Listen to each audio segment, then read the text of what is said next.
လူရောက်ပါလူသက်သမားရဲ့လူရောက်ပြီဖြစ်တယ် 你要家里要吗？刘小梅。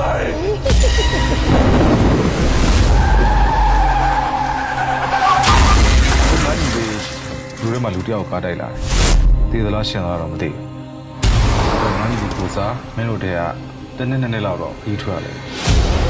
ဒီပုံထဲကလူတွေကဥယူပါဆိုတဲ့ညီကိုတွေထင်နော်တကယ်ကိုတိတ်တိတ်ကျဲနေပဲဗျာ ဒါတော့နံပါတ်1အကိုကြီးဦးယူပါဆိုဒါတော့နံပါတ်2အကိုကြီးဦးပုံနကနံပါတ်3အကိုကြီးကတော့ဦးကိုကိုလက်တဲ့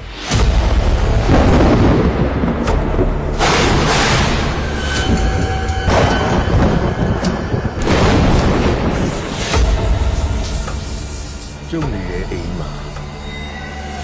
ဒီပရာလောကနဲ့ပတ်သက်ပြီးပြဿနာတစ်ခုရှိတယ်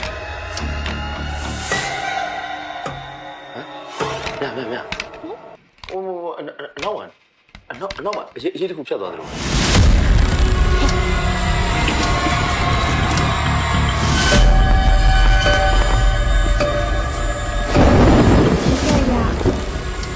အကောင်းဆုံးကနှစ်ကောင်အိမ်မှာရှိနေတယ် လာပြင်းလေးညသူတို့ရဲ့အလားအောင်ပြန်ဖော်ကြလိမ့်မယ်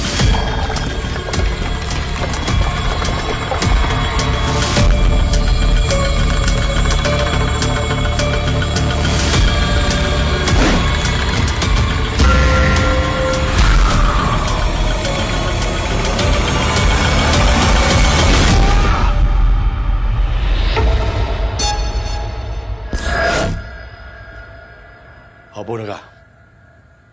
ဒီဒရိုင်ဘာမင်းလက်ထက်ငါအပ်ခဲ့မယ်ကိုကြီးဖုံးရောက်ရည်စချက်နောက်ကျနေလို့သွားတော့လူကြီးလေအဲ့